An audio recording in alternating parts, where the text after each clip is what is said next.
E hoje no Nerd Verso Retrô a gente vai analisar, trazer curiosidades de um filme aí que todo mundo ama, que é De Volta para o Futuro.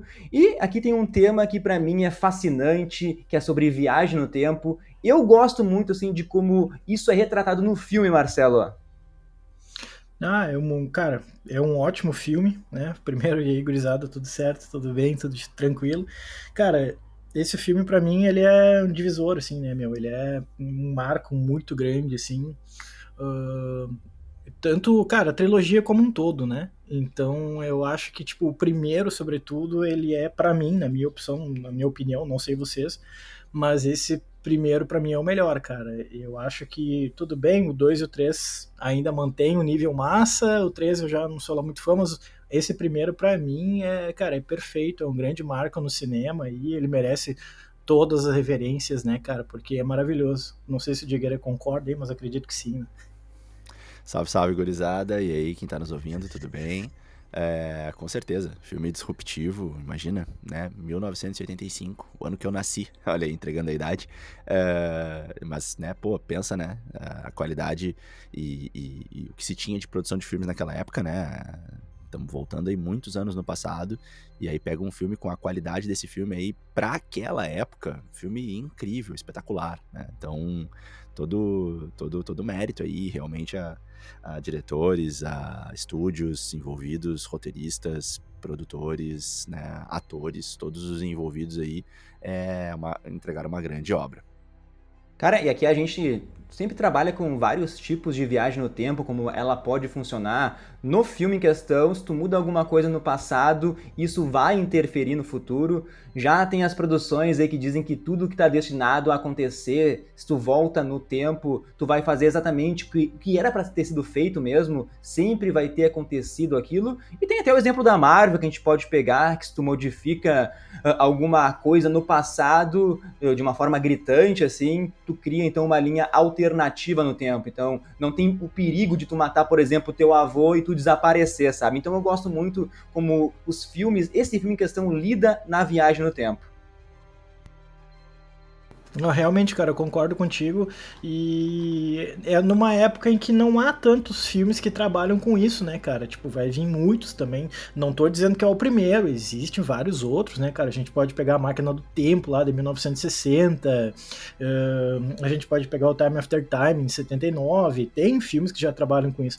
Mas eu acho que ele, cara, consegue trazer isso com uma proeza tão legal e com uma certa inocência, assim, cara, que né? Porque ele tem um tom de comédia, ele tem um tom de ação, a gente não sabe definir exatamente o que esse filme é. E eu gosto muito desse lance da viagem no tempo, né, cara? É como tu falou da questão da Marvel trabalhar agora com isso e tudo mais, nessa nova fase aí, nessa nova saga. É, mas eu acho que tudo que trabalha com isso depois de 85, querendo ou não, traz um pouquinho do De Volta para o Futuro, sabe? Então, esse é a grande marca, essa é a grande herança que esse filme deixa para nós, né, mano? Isso aí, a parte que ele encontra ele mesmo ali foi um momento que eu fiquei meio na dúvida sobre qual seria desses rumos que eles iriam tomar, né? Qual é a concepção de viagem no tempo que eles iriam abordar. Eu fiquei com medo ali, né? De daqui a pouco a gente entrar em algumas contradições paradoxais. Mas não, o filme acho que foi muito feliz na mecânica como ele abordou, né, uma ideia, uma ficção de viagem no tempo, né? Então, mais um elogio, né, para como tá bastante redonda essa produção, né, bastante fechada, assim, com poucas críticas, ainda mais fazendo a proporcionalidade, assim, de pensar no momento em que isso foi feito, com o que se tinha de conhecimento, de amadurecimento e de tecnologia para essa produção. E para quem não sabe, o produtor barra ali roteirista é o Bob Gale e o diretor do filme é o Bob Zemeckis. Eles eram colegas de faculdade de cinema, na verdade eram melhores amigos assim. E antes de fazer o De Volta para o Futuro, eles passaram por três grandes fracassos de bilheteria. O De Volta para o Futuro quase não aconteceu assim porque eles estavam desacreditados, né? E tipo assim, no momento lá, o estúdio deu pro Zemeckis um roteiro de um filme que o próprio estúdio achava que era meio merda, assim, então o Zemeckis foi dirigir, e por sorte do destino, o filme, que era o Tudo por uma Esmeralda, fez um grande sucesso, e daí eles conseguiram, assim, trazer a ideia do filme da viagem no tempo de novo, assim, à tona. O que eu acho mais legal também é que são os nomes merdas, assim, que os filmes quase tiveram. O De Volta para o Futuro quase chamou, por exemplo, o Astronauta de Plutão. Então, outro nome era o Professor Brown Visita o Futuro. Assim, ó, completamente não teria o mesmo impacto do que o De Volta para o Futuro. E tipo, é importante salientar também que, tipo, quando eles tiveram fracassos com outros filmes que eles fizeram antes, um cara que seguiu acreditando neles fortemente foi Steven Spielberg. E ninguém sabe dizer exatamente o porquê, né, que é isso. Mas, pô, querendo ou não, é um dos nomes mais fortes da história do cinema, né, cara? Ele olhou aqueles malucos ali e falou, não, vai dar certo, eles sabem o que eles estão fazendo, então vamos investir mais que vai dar bom aí. Inclusive, quando o produtor lá do De Volta para o Futuro quis colocar esse nome de Astronauta de Plutão, foi o próprio Steven Spielberg que conseguiu dar um chega pra lá no cara, né, velho?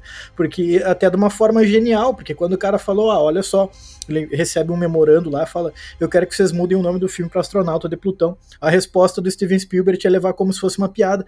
Muito engraçada essa tua piada aí, legal, tipo... Claro, o cara ficou com tanta vergonha que ele nem respondeu, então acabou funcionando, sabe? Tipo, imagina um nome merda desse, cara. Parece que tu tá falando de um filme lá da década de 30 ainda, sabe? Então, pelo amor de Deus, velho. Lembrando então, e trazendo isso, né, pra quem tá nos ouvindo, a ideia do filme é uma ideia que nasceu aí da cabeça aí dos Bobs, né, dos amigos Bobs, né, o Bob Gale e o Bob Zemeckis. O Steven Spielberg conheceu a ideia, mas o Steven Spielberg, antes de conhecer essa ideia, conheceu os dois e conheceu o talento dos dois. Então, quando o Marcelo traz ali, né, que o Steven ajudou eles e tal, acho legal complementar a fala do Marcelo, que pra mim, o Spielberg, acho que pra muitos, né, que nos ouvem, pra vocês dois, ele é um gênio, né, ele é um daqueles grandes talentos, assim, numa área, né, que a gente já pôde ver muitos na nossa história da nossa humanidade, né, aquelas pessoas que são geniais mesmo, né, que tem um talento, assim, meio que nato e único para aquilo, e que às vezes, sabe, assim, tem aquela naturalidade para reconhecer, para sentir o cheiro, para, assim, enxergar alguma coisa que ainda nem aconteceu. Então, a minha sensação é de que o Steven Spielberg, ele percebeu um talento neles que acho que muita gente não enxergou naquele momento, só mais tarde, com o sucesso comprovado deles, é que foi se perceber isso, né, que bom, os dois Bobs são bons, são talentosos, né, eles só de repente estavam no início da carreira antes e tiveram aqueles fracassos e também não tinham muito apoio, mas eu tenho, assim, a minha visão talvez um pouco fantasiosa, de que o Spielberg, desde o início, viu a genialidade, viu o talento, vamos dizer assim, não genialidade, mas viu o potencial deles desde o início, assim, acho que, sabe aquela coisa tipo um músico, assim, que percebe com o ouvido, assim, já o que tá acontecendo e já tem aquele ouvido absoluto, acho que ele meio que tinha uma visão, assim, o Spielberg absoluta e percebeu, sabe, assim, não, esses caras são bons, vale a pena defender eles. E quando ele faz a piada ali comemorando, né, quando aquele supervisor da Universal vai fazer pedidos de alterações nas ideias dos irmãos Bob e vem com esse pedido maluco, né, pro filme se chamar O Astronauta de Plutão, é bastante audácia, assim, né, tu vai lá e faz uma jogada ousada dessas, né, dizer assim, a gente tá rolando de rir desse memorando que tu nos mandou, obrigado, manda mais. Ninguém poderia fazer algo assim com um supervisor do Estúdio Universal, né? Então, só ele, o Spielberg, com a credibilidade que ele tem, com o talento que ele já tinha e o que ele já tinha conquistado, que podia fazer isso. Então, tava tudo se alinhando, né? Pro filme realmente acontecer. Já tava na linha do tempo aí que esse filme tinha que acontecer. E tipo assim, De Volta pro Futuro foi o grande filme que colocou os Zemeckis nos holofotes. Mas ele fez outros filmes geniais depois disso. Dá pra citar 4. Por exemplo, Forrest Gump, Contato, teve Náufrago, de novo, com Tom Hanks lá, e O Voo, que é com Denzel Washington, que eu acho demais esse filme. E se tu for pegar, cara, a sinopse do filme, De Volta pro Futuro, é a mais simples possível. É um jovem que vai pro passado, dele meio que atrapalha o romance dos pais, precisa fazer com que ele se apaixone novamente, né, para que ele possa existir, para poder voltar pro seu futuro. Então é muito simples a sinopse, né, Marcelo? Mas é isso, tipo, é uma simplicidade muito, muito forte, mas que funciona, né, cara? E é muito louco tu conseguir transformar um filme sobre viagem no tempo, porque aí tem tudo pra ser um negócio complexo e tudo mais. Claro, eu fico viajando às vezes, depois eu tava reassistindo o filme ali, eu fiquei pensando, então quer dizer que o Martin agora ele tá fadado a um loop eterno no tempo, tipo, sempre ficar pegando o carro lá em 85, voltar pra 55, daí de 55 volta pra 85, volta pra 55, tipo, o cara entra num purgatório e não vai sair nunca daquilo ali. Claro, se a gente começar meio que aprofundar um pouco, vai ver que tem viagem no tempo, mas é passado com uma... de novo, eu vou utilizar esse termo porque é o termo que mais me veio, sempre me veio na cabeça quando eu vi esse filme, que é a inocência, cara. Ele é tão leve, assim, ele é tão simples, ele é tão inocente que é um filme maravilhoso, cara. É o típico filme de sessão da tarde, assim, que pra mim isso é um elogio extremo, sabe? Pra muita gente isso não é elogio, pra mim cara, sabe? É o tipo de filme que quando tá passando eu não troco jamais, cara, porque é um filme divertido. E lidar com uma coisa complexa como essa, tu conseguir desemaranhar tudo isso daí, transformar em algo simples e claro, bom, cara, os caras que escreveram aí, os Bob, estão, óbvio, apadrinhados por um cara como o Steven Spielberg, mas isso não tira de forma alguma, né, o talento dos caras em conseguir fazer um filme da forma que fizeram, né, mano? Tu tira um pouquinho essa questão também científica, né, Marcelo? A gente tem ali toda essa brincadeira divertida de viagem no tempo, mas isso não fica o tempo todo, assim, em foco como o principal elemento do filme, né? Depois disso a gente vai ver lá as desventuras do McFly e aquela... se torna divertido toda aquela brincadeira dele estar ao lado dos pais, mas só ele sabe, e ele ter na mente dele a consciência de toda uma época muito mais à frente da época que ele tá agora, e ele tá podendo ver como a mãe dele tá se mostrando e comparar que não parece ser a mesma mãe que criou ele. Então toda essa coisa da gente poder se colocar no lugar dele e pensar, nossa, como teria sido legal conhecer os meus pais novos quando eles estavam se conhecendo, e talvez poder trazer um presente do futuro pro passado, como ele quer trazer com a música. Eu acho que esse enredo, ele se torna muito gostoso e divertido e tira um pouco de cena toda essa discussão mais técnica sobre a viagem no tempo, né? Então, acho que isso vai ao encontro, aí, Marcelo, do que tu tava falando, né? Sobre, tipo, é um filme de sessão da tarde, não é um filme super técnico, e isso não é uma crítica. E eu tô concordando contigo e tô reforçando isso com outras palavras, né? O filme, ele vai ser bom não apenas pela questão ficcional, né? Da viagem do tempo, mas ele vai ser bom porque ele é um filme que tem um roteiro leve, gostoso, agradável, tem as desventuras ali do McFly, as coisas vão dando errado e vão se consertando e vão dando errado de novo. Então é um filme muito gostoso, muito bem pensado e que não corre riscos, mas de maneira pensada. Não é que ele foge, né, dos riscos, não é que ele não quer ser ousado, não. A ideia tá redonda, mas com outros pontos de vista. E a gente falou muito aqui dos diretores, mas eu também acredito que se não fosse o elenco, esse filme ele não seria tão bom assim. Porque, por incrível que pareça, o Michael J. Fox, o Marty McFly, ele sempre foi a primeira opção para ser ali o protagonista, mas ele não aceitou de primeira, assim, por conflitos na sua agenda, né?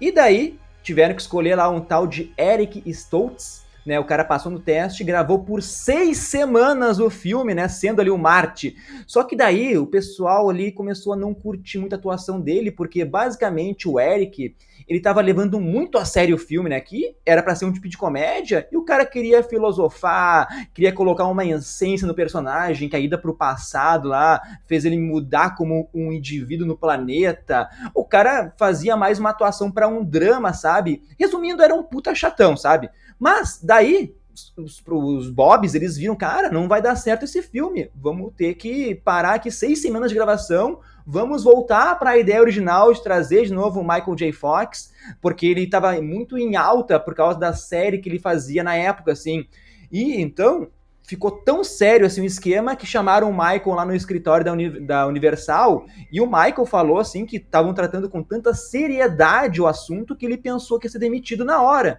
Só que no final de tudo, né, deu tudo certo, ele conseguiu conciliar tanto a série quanto o filme, assim, pra ele fazer, né? E, cara, eu não consigo pensar em ninguém no mundo, outro ator, a não ser o Michael J. Fox, pra fazer esse papel, sabe? Cara, é que é estranho, depois de tu ver o filme pronto e tal, tu vê que aquele cara ficou muito bom no papel, é difícil saber pensar outra pessoa no lugar dele, né? E em relação ao Eric Stoltz, tipo, de forma alguma eu acho que ele é um ator ruim, assim. Ele fez, pô, o cara fez muitos filmes e muitos deles são muito bons, né, cara? Então, tipo, sei lá, até o A Mosca 2, muita gente trata como trash, eu acho muito louco. Ele participa de vários filmes, assim, só que, tipo, cara, ele não se encaixou com o De Volta pro Futuro, né? É a mesma coisa que tu colocar, sei lá, o Arnold Schwarzenegger pra fazer. Pô, não consigo pensar em nenhum filme agora, sei lá, uma comédia do Adam Sandler, sabe? Não vai dar certo, cara, não vai encaixar, tá ligado? Então, colocaram ele ali, ele viu mais como um roteiro de drama, e tipo, meu Deus, voltei no tempo, tô perdido, todos os meus amigos morreram. Ele transforma uma coisa, tipo, super leve em algo extremamente sombrio, né? Então, não encaixou. Então, a hora que vem o Michael J. Fox, dá uma outra cara pro negócio, né? Até porque o Michael J. Fox, ele já tava muito envolvido com aquele caras e caretas, né? A tradução é foda. Cara, ele já tá envolvido com caras e com Family Ties, né?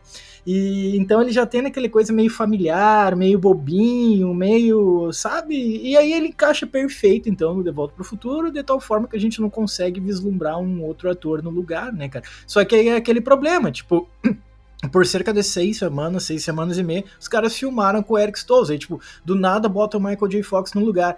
Imagina o pau que os caras não tiveram que dar pra conseguir gravar tudo dentro do tempo imposto pela Universal, né, cara? Tanto que em alguns momentos do filme ali a gente fica sabendo que algumas cenas de Costa, por exemplo, é o Eric Stoltz, né? Eles não trocaram pelo Michael J. Fox, assim, né? Então isso é muito louco, porque meio que reciclaram cenas que já tinham gravado com as cenas que o Michael acabou gravando depois. E no fim, deu tudo certo, né, cara? A edição deixou perfeitinho, deixou lisinho, assim. Boa, boa. Lembrar só antes aí de pedir pro Leandro trazer, então, o início da sinopse do filme, a gente começar a entrar mesmo no filme, comentar que o filme ele foi feito com um orçamento relativamente baixo, né, pra entrega que teve, né, um orçamento de 19 milhões de dólares. Pode parecer um número alto, mas se a gente pensar nas cifras que são investidas em grandes filmes, não é um orçamento tão alto assim. E também falando do Michael J. Fox, só pra falar em cima ali do que o Marcelo falou, trazer minha opinião, cara, fica muito difícil hoje de pensar em outro ator, né? Mas é aquela coisa, né? Assim, pra vários filmes, antes do filme acontecer, eu acho que existem muitos bons atores que podem dar vida àquele personagem. Acho que o Eric Stoltz podia, sim, fazer um bom trabalho. E bom, ele tava conduzindo, levando pro lado errado, poderiam daqui a pouco tentar falar com ele, né? Falar assim, olha, tu não está levando pro lado que a gente quer, vamos consertar. Me parece ser uma coisa relativamente simples, dado o talento dele, né? Mas enfim, acho que o pessoal, na verdade, queria muito trazer o Michael J. Fox. E bom, o que ficou, pra mim, tá muito bom. Então, né, adorei com o Michael J. Fox e acho que ele eternizou esse personagem aí de uma maneira muito legal. Sim, sim. E o interessante é que no filme, em nenhum filme, na verdade, explica como o Marty e o Dr. Brown, eles se conhecem. Já começa com os dois ali nutrindo uma amizade, né? Com o Marty admirando aquele cientista louco, né? E o roteirista lá, o Bob Gale, até veio depois de um tempo tentar dar uma explicação, assim, de como eles se conheceram. Ele falou que o Marty conheceu o Dr. Brown quando o próprio Marty invadiu lá o laboratório dele. Curioso, queria saber quem era aquele cientista maluco que tanto falavam pelas vizinhanças, assim. E daí o Doc ficou impressionado que alguém gostou das suas invenções, que alguém ficou interessado, e ali surge uma amizade. Nunca foi explicado nos filmes e nem precisa, né, Marcelo? Não tem necessidade. E isso é legal, porque eles já têm uma amizade muito bem construída, né? E é uma galera que tem uma química já, porque, pô, quando ele volta pra 55, ele encontra o Doc Brown lá, eles já começam a se dar bem desde o início, sabe? Então eles se apegam um ao outro muito rapidamente, como foi em 85, como foi em 55. Então não há uma necessidade de fato de explicar, né? Até tomaria mais tempo de filme, porque querendo ou não, já é um filme mais longo, né, cara? Ele tem lá suas 2 horas, né? Na década de 80, isso não é algo tipo, tudo bem, hoje qualquer filme aí vai ter 3 horas e pouco, naquela época 2 horas ali já não, sabe, destoa um pouco do que costuma ser feito, né, cara, mas realmente não vejo essa necessidade aí, não. E, bom, acho que a gente pode ir entrando na sinopse, então, Leandro, começa com a gente aí, puxei a sinopse pra gente até já falei da sinopse, então, do filme. Até falei da sinopse antes, que é bem simples, a gente pode também falar, não sei se tu quer falar, mas sobre o mal de Parkinson que o Michael J. Fox teve sobre isso, né? Porque ele foi diagnosticado em 91 com o mal de Parkinson. Os próprios diretores falaram que durante as filmagens do De Volta para o Futuro 3, já meio que quando o Michael corria, já percebeu que ele meio que mancava, e por causa disso, o Michael J. Fox teve que meio que abandonar, se aposentar do cinema em 2000, ele foi lá fazer dublagem, fez algumas aparições esporádicas, né? E esse ano na Comic Con até teve uma cena chocante, uma cena marcante, assim, que foi os dois atores lá e o Michael J. Fox com uma extrema dificuldade para abraçar lá me fugiu o nome do ator agora, mas o Dr. Brown. O Christopher Lloyd, né? Pois é, foi uma cena bem bonita até, que mostra os dois, tipo, bem apegados, assim, né, cara? Ficou aquele clima.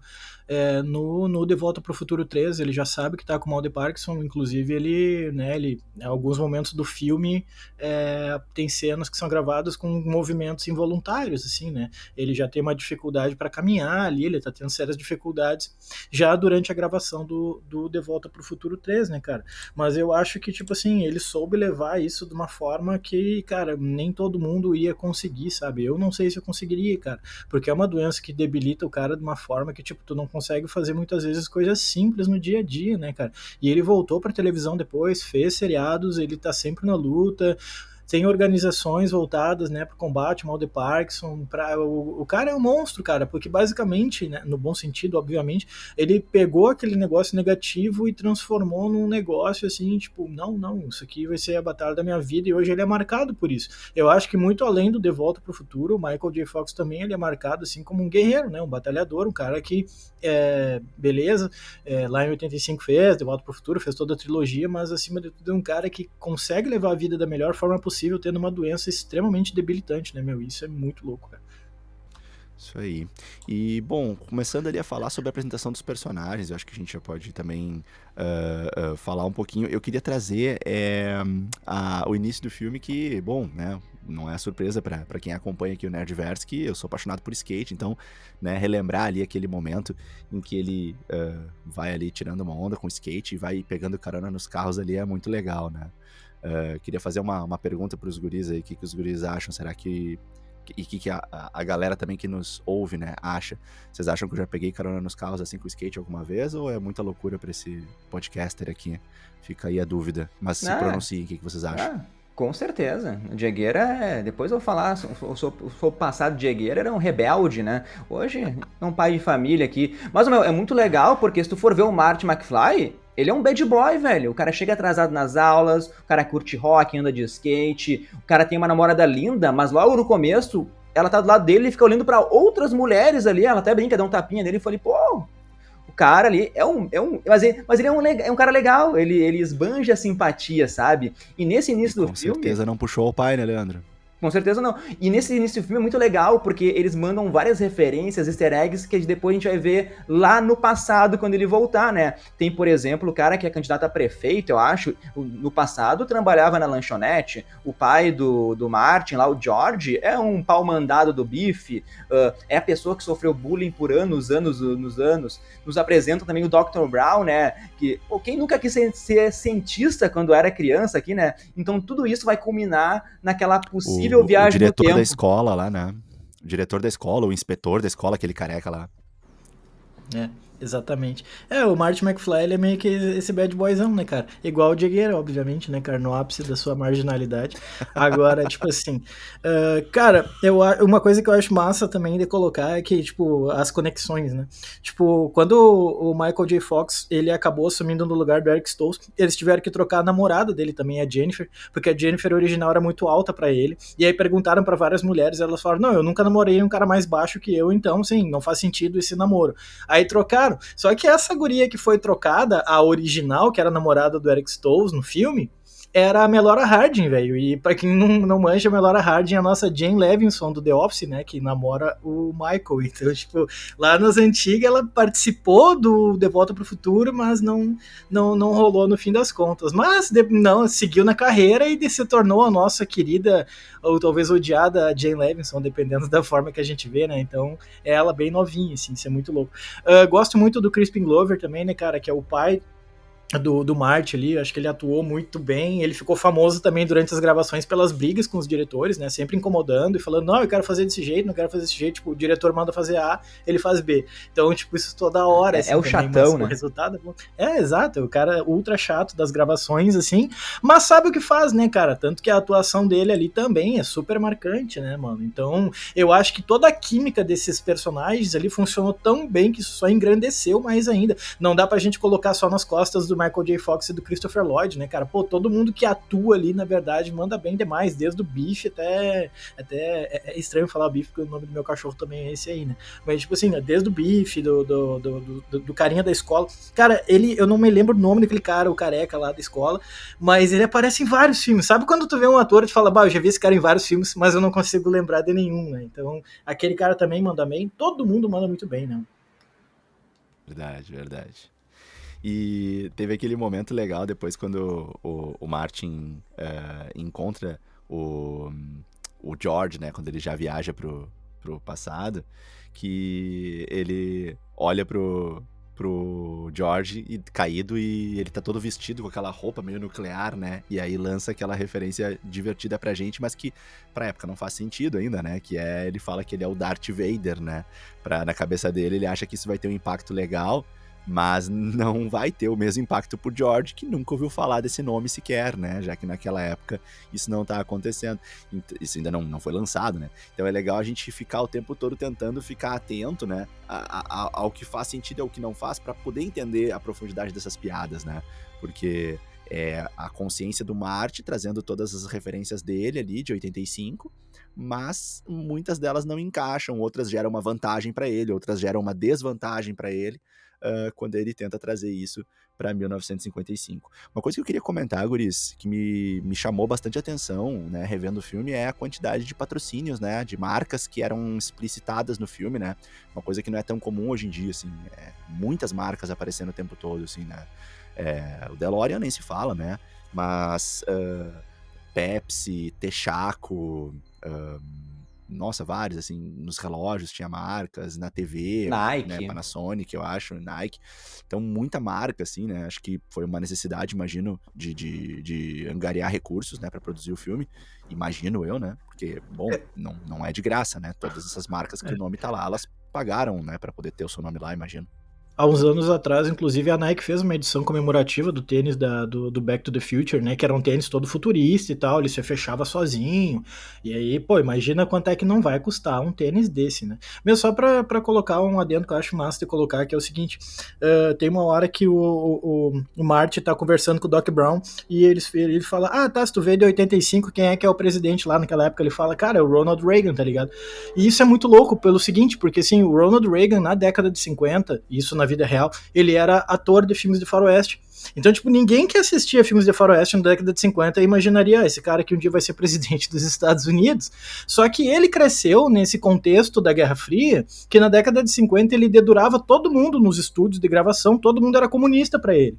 E existia dentro dos Estados Unidos um canal com o Congresso onde tu dedurava pessoas que pudessem ter algum tipo de ligação com o comunismo soviético. E ele era um dos caras que tava todo mundo, tu é comunista, tava sempre dedurando, falando, e ali ele foi crescendo, cara, como esse anticomunista ferrenho, e ele acabou se tornando presidente no início da década de 80 nos Estados Unidos, e a tensão com a União Soviética cresceu muito. Então eu pensei, cara, olha só, eles botaram sobre o Ronald Reagan no filme, no período em que o Ronald Reagan é presidente dos Estados Unidos de fato, porque esse filme foi lançado em 85, e o Reagan era presidente já naquela época, então eles utilizaram essa viagem no tempo até para fazer essa piadinha política também, que eu achei muito louco.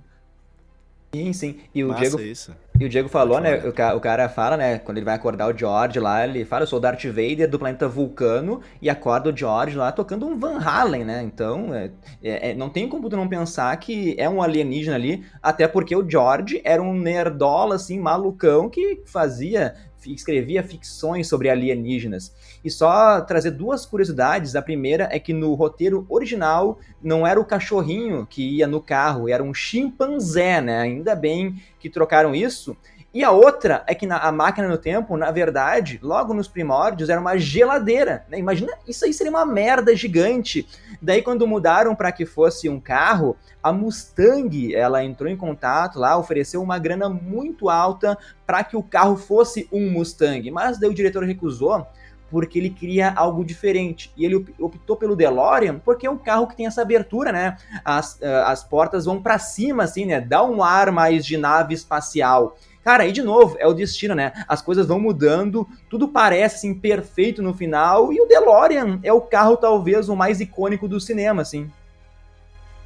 Fechou todas, Leandro. É, o legal trazer que o DeLorean, ele teve uma história muito meteórica, assim, né? Porque o criador, né, dessa montadora, né? Não é nem o nome do modelo só do carro, né? Uma montadora.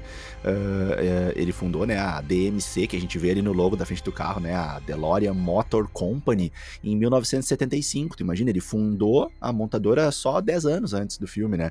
Então, quando chega pro filme e o carro é escolhido, claro que muito é pela novidade e também pelo aspecto mais futurístico, mais esportivo, com as portas abrindo para cima, mas também, né, poxa, o criador, né, ele teve uma ascensão da sua empresa incrivelmente rápida, né, e depois acabou se tornando um diretor executivo da General Motors, né, que aí é uma montadora que vingou até hoje, né, então o cara foi também incrivelmente talentoso na sua arte e teve aí uma jornada que encontra-se com a jornada do De Volta para o Futuro.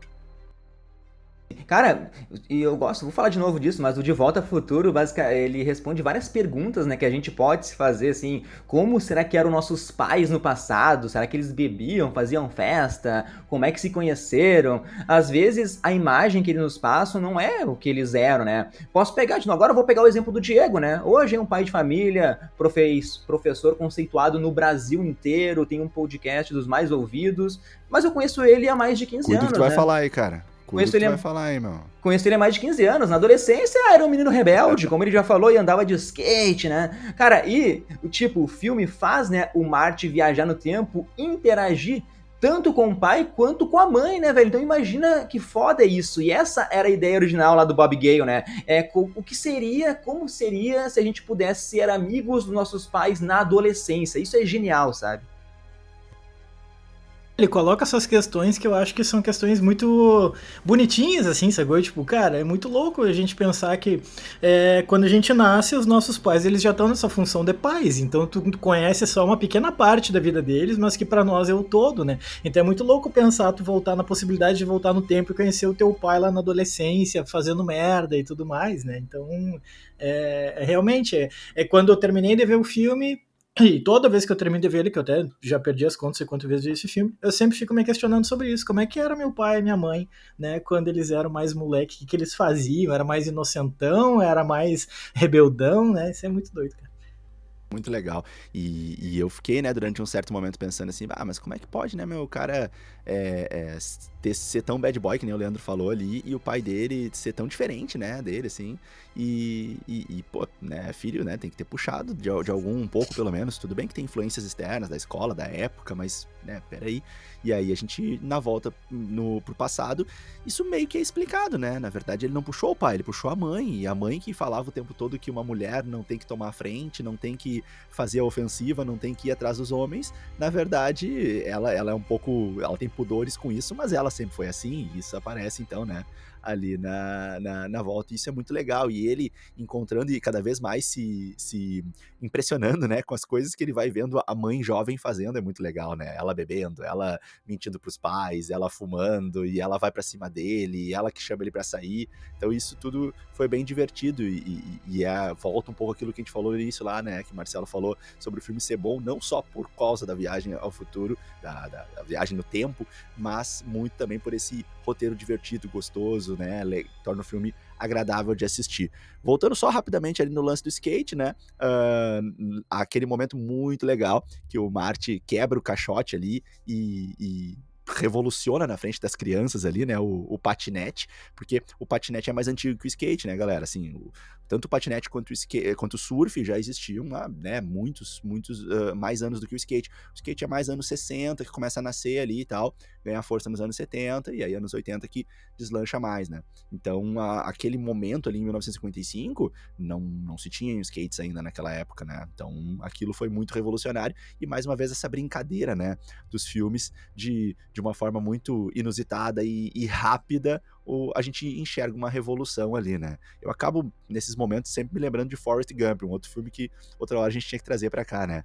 Mas, enfim, não vamos misturar os assuntos. Sim, sim. Mas voltando agora para a sinopse, pro enredo, pro roteiro do filme, o grande problema, não na parte ruim, mas o problema do filme, né, nos é contado que o pai do Marty, né, e a mãe dele, a Lorraine e o George, se conheceram quando o pai da Lorraine atropela o George, e daí ele é levado para casa dela, daí os dois se apaixonam e estão juntos desde então, né. Só que o pai do Martin no futuro, a gente viu, né, é um nerd que tem medo de tudo.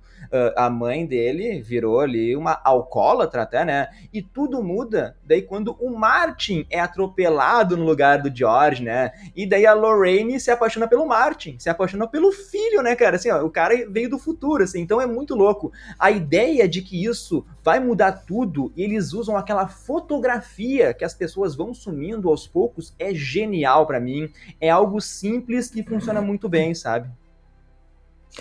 Mas se a gente for ver meio os produtores falando sobre, eles reclamam um pouco dessa questão da... A ideia é legal, mas a forma com que foi executado os efeitos especiais, eles não gostam até hoje de ver, né? Eles reclamam muito, tipo, não ficou da qualidade que a gente queria.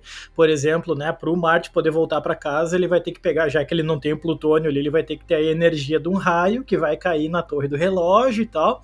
E para fazer aquela cena do fogo descendo pelos cabos ali do raio, eles reclamam até hoje, tipo, me dá vergonha de ver aquilo ali, não ficou bem feito. O Martin desaparecendo lá, na hora que ele tá no palco, ele começa a sumir aos poucos, os caras falam, velho, eu não consigo ver aquilo de novo, assim. Ainda bem que as pessoas gostaram, mas nós que fizemos, foi com tanta pressa que teve tão pouco tempo para fazer aquilo que o resultado não ficou satisfatório ao nosso ver, né?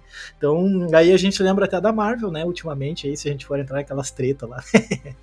Falou da pressa aí, né, Marcelo? Aí tu tá realmente encontrando, né, um problema contemporâneo com o que eles passaram. Legal a gente entender que essa pressa aí, né, como assim? Por que eles tinham pressa, né? Só pra contextualizar que o filme já tava há muito tempo num vai e vem, né, de vamos fazer, não vamos fazer, vamos fazer, não vamos fazer, e aí o estúdio, a Universal começou a ficar preocupada, assim, né, de ter vazamento, de ter algum tipo de problema com isso, e pô, temos que fazer logo, esse filme já tá demorando demais para acontecer, né? Não vai. E aí, a partir de certo momento, se acelerou o processo, e aí, né, que entra essa reclamação aí dos Bobs, né, dos amigos, sobre isso. Uma coisa legal de comentar, antes que o Leandro já continue a condução pra gente ir pro final do filme, é que o nome do shopping, né, onde eles vão se encontrar no início do filme, né, se chamava Dois Pinheiros, né, os Pinheiros Gêmeos, né, e quando o Marty vai pro passado, ele acaba derrubando um pinheiro com o DeLorean, né, então quando ele volta pro futuro, o nome do shopping, não sei se vocês perceberam, ele tá como Um Pinheiro. Então, se tu olhar no final do filme ali, tá escrito na plaquinha Um Pinheiro, Shopping Um Pinheiro, em vez de Shopping Dois Pinheiros, né? É uma pequena e sutil brincadeira com as mudanças causadas por essa ida do Marty pro passado. Uma última coisa rapidinho, desculpa. Eu sei que o que eu vou falar não faz sentido, mas eu só quero compartilhar uma visão que eu tive sobre como eu gostaria de entender o final do filme, tá? Porque quando o Marty vê ele mesmo, logo que ele retorna, e ele chega com a roupinha, mas se vê com aquela roupa amarela, naquele momento, né, do tiroteio, ali eu fiquei mega confuso, ali eu pensei, mas agora fudeu, agora como é que vai ficar essa história? Tem dois Marty agora? Como assim? É o mesmo? Ele tá vendo uma imagem? Eles podem se ver? Que tipo de mecânica de volta no tempo que a gente tá vendo aqui, né? Eu acredito que faz muito sentido o que a gente tava falando antes, mas eu gostaria de acreditar que, na verdade, o Marty que volta, ele embarca numa outra esteira, ele embarca numa outra linha do tempo, que nesse momento as duas estão se cruzando, como matematicamente duas retas que de vez em quando se cruzam, mas depois seguem em direções diferentes. Para mim ali é uma interseção de duas linhas temporais, E o Marty já encontra o Doc também dessa nova linha temporal. Pra mim, o Doc da linha temporal original morreu. E esse Doc é o Doc da linha temporal do Marty que voltou no passado. É o Doc que tem a carta e que conseguiu botar o colete à prova de bala. Mas isso é só uma loucura da mente desse podcaster louco aqui, tá? Não, isso aí é teu coração Marvel falando mais alto, né, Diego? Que Marvel. É o que a Marvel faz, Marvel né? É o que a Marvel faz. Tu muda o passado, cria uma linha do tempo alternativa. Não vem colocar Marvel aqui, Diego. Eu vou ficar de cara. Não, tô brincando. Tá, meu? Mas vamos voltar pro filme, porque tem aquela cena lá que o Martin vai levar a mãe dele no baile, combina lá com o George, né? Que ele vai se abusar da mãe dele e o George vai ser o príncipe salvando a princesa, assim, né? Só que o Diego já comentou, né? A Lorraine, pô, ela tá louca pra dar uns pega no Martin. O Diego falou, pô, ela diz que não é mais virgem, ela bebe, ela fuma, ela parte pra cima do Martin. E dá tudo errado porque o Biff, ele chega lá e pra mim, protagoniza uma cena ali, um abuso sexual, é quase um estupro, sabe?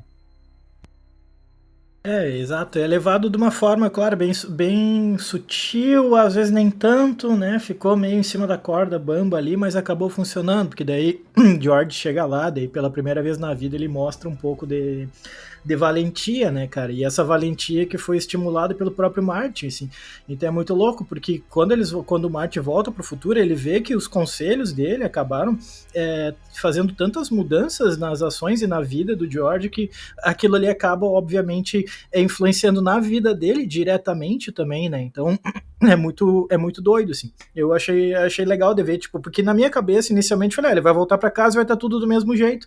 Não, vai ter essas mudanças, é inevitável, né, cara? Matar um mosquito no passado pode acabar mudando o presente, né? Então é muito louco isso.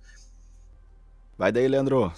Não, só pra falar, porque a torre do relógio lá, porque a gente não tem plutônio no passado. O Dr. Brown, porque ele é muito brilhante, tem a ideia de usar a energia de um raio que vai acertar o relógio, né, pra dar carga suficiente pro DeLorean voltar pro futuro, voltar pra 1985, tá? Fala, Diego.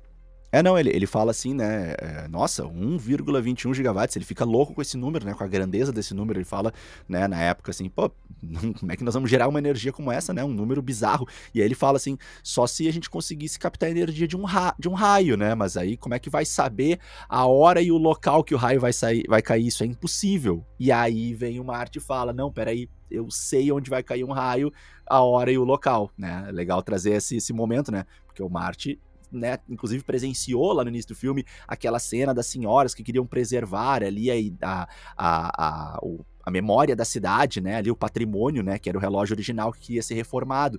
Então, com isso, o Marty absorveu aquela informação, né, tipo, o relógio recebeu um raio e o raio aconteceu em tal momento exato. Então, ele consegue trazer isso. Outra coisa também que é interessante que, tipo, essa questão da pipa, o experimento da pipa não foi criado por ele, né? Ele surge inicialmente de um caso real do Benjamin Franklin, como ele ficou conhecido, o Benjamin Franklin e o experimento da pipa de conduzir eletricidade, né? Quando tu coloca uma pipa lá no céu, o raio conduz pela corda molhada dela e ele meio que direciona aquela energia para um determinado lugar, né? E se a gente for parar para ver, quando o Marty chega na casa do Doc, tem 4 quadros de cientistas famosos ali, e um deles, o segundo deles, é do Benjamin Franklin, né, cara? E, historicamente, querendo ou não, o Benjamin Franklin, ele é uma figura das mais importantes da história dos Estados Unidos, ele é pai fundador da história dos Estados Unidos. Quando a gente trabalhou lá, a gente falou da análise de Stranger Things, a gente citou ele também como frequentador de Hellfire Clubs e tudo mais, então, sabe, parece que volta e meia o Benjamin Franklin aparece e tem essa relação com ele também no Back to the Future, né, que é muito doido isso. Lembrar que o roteiro original também era diferente no final, né? Não tinha nada de raio de relógio. Eles iam aproveitar, daí é loucura demais, eles iam aproveitar a energia nuclear de um teste de bomba atômica, né? Daí tinha uma torre gigante lá. Cara, isso aí era um gasto enorme que foi cortado do roteiro e, de novo, ficou perfeito a ideia do raio, muito mais simples, ficou legal. O Diego já trouxe aqui o orçamento do filme, foi 19 milhões.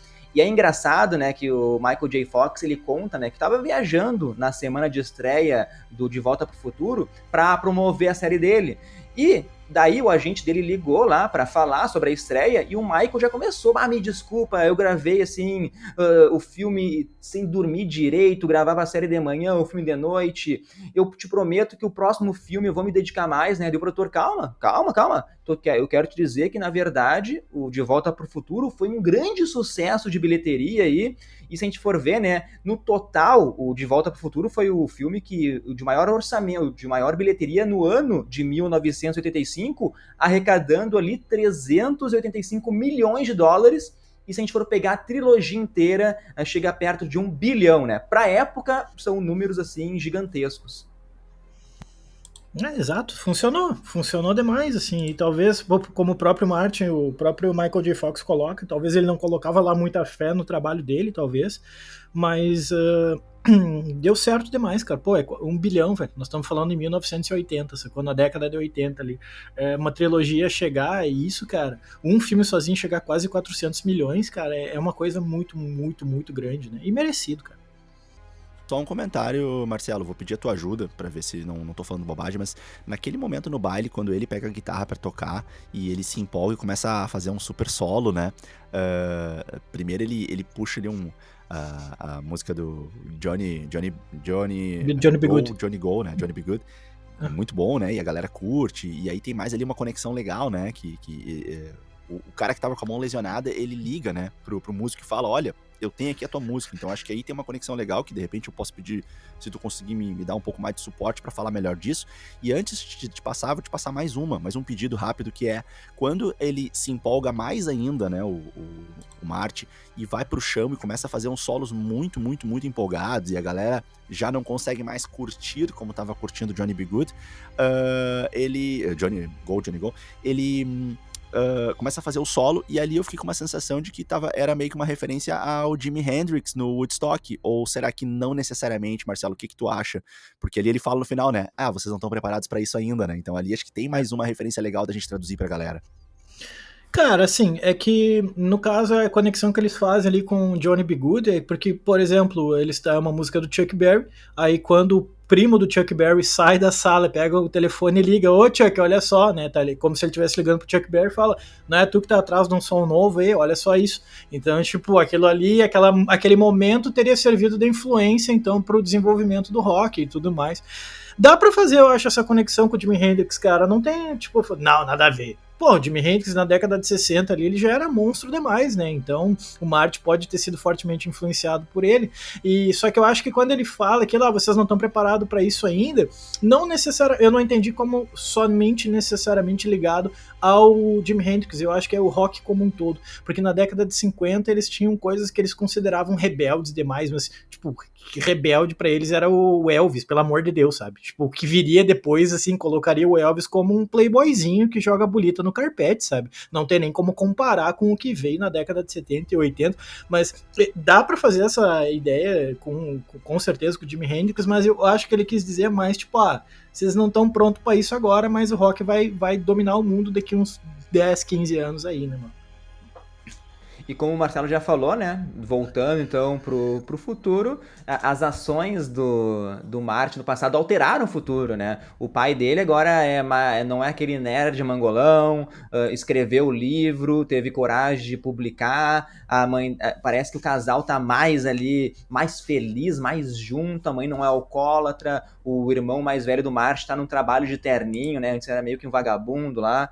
E, cara, o filme acaba deixando um gancho pro De Volta pro Futuro 2, que eu achei genial, né? Porque o Dr. Brown agora não precisa de plutônio, né? Pega ali o lixão agora vai ser o combustível do DeLorean. Cara, muito bom. Não tinha outro caminho, cara. Não tinha outro caminho. Deixaram uma deixa pro 2. E é aquilo. Se der certo, se o público achar massa, a deixa tá aqui, perfeito. Se não der certo, paciência. É um fim também, né? Então ele consegue criar 2 caminhos possíveis ali, e independente de qual aconteça, acaba funcionando, né? Acaba funcionando. Então eu acho que mandaram bem demais.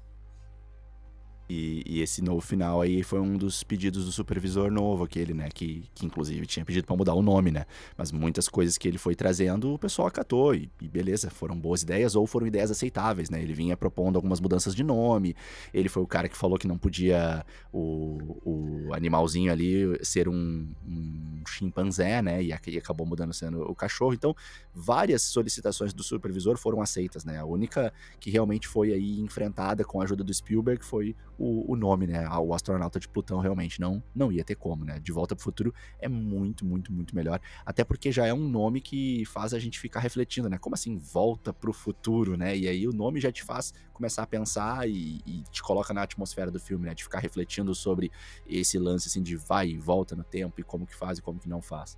Né? Isso. E o final do filme é muito divertido, toda aquela função, né, das desventuras, né, de tipo, e agora o Marty não vai chegar a tempo, e agora o carro não liga, e aí soltou a tomada, e aí quebra lá a marquise, e o cara fica pendurado, e agora caiu um galho em cima, então cada vez acontece mais alguma coisa que vai dando aquela sensação bem clássica nos filmes, né, de que tudo vai dando errado, e como é que vai consertar, agora não tem mais como, agora fudeu, não, peraí, deu pra consertar, não, agora fudeu, não deu pra consertar, não, agora realmente fudeu.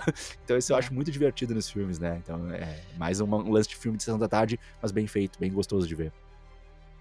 Só tem uma reclamação, assim, grande do filme, que é que o Marty, o cara sempre dorme de calça jeans, cara. Então, não sei quem consegue dormir de calça jeans, chegar ali e nem tirar sua calça, sabe? Mas, eu entrando nas minhas considerações finais aqui, eu acho que o De Volta pro Futuro é, sim, uma mistura de gêneros. Tem ação, tem ficção científica, tem comédia, romance. Cara, é algo atemporal, assim. E vendo de novo esse filme, ele é um filme pipoca e que vai te deixar sempre feliz no final, sabe? Eu acho que o Leandro agora viajou, né, meu? O Marty é um adolescente, Leandro. Eu já fui em festa contigo e já dormi embaixo de uma caixa de som, cara. Dormir de calça jeans tá de boa. Uma vez a gente tava junto numa festa, eu e tu, e eu dormi embaixo de uma caixa de som, cara. Uma vez eu dormi na beira da praia, me acordei com formigas me mordendo. O cara é adolescente, meu. Dormir de calça jeans é o mais de boa. Mas duvido que tu nunca tenha dormido de calça jeans. Se tu nunca dormiu, a tua adolescência foi calma demais, cara. Cara, olha só. Um questionamento aí pros dois. Só de bobagem, mas sem pensar muito. Tipo, se vocês pudessem voltar no tempo, o que vocês fariam? Podendo fazer uma coisa só. Sem pensar muito. Sem pensar muito. eu não- Sem difícil. pensar, daí... Acho que Pô, eu compraria... Meu, eu compraria Bitcoin, velho. Tipo, Boa, isso me vem em boa. segundos a cabeça. Tipo, Matou a Tô pensando em algo mais essa com profundo, então, certeza mas é melhor. realmente, comprar Bitcoin seria a melhor escolha. Seria a melhor escolha, com certeza. né? Maravilha. Então, esse foi o nosso Nerd Verso Retrô da semana e espero que tenham curtido o filme escolhido. Comentem qual outro filme vocês gostariam que a gente trouxesse para essa análise detalhada. Muito obrigado a todos que ficaram até o final e a gente se encontra então no próximo vídeo. É isso aí.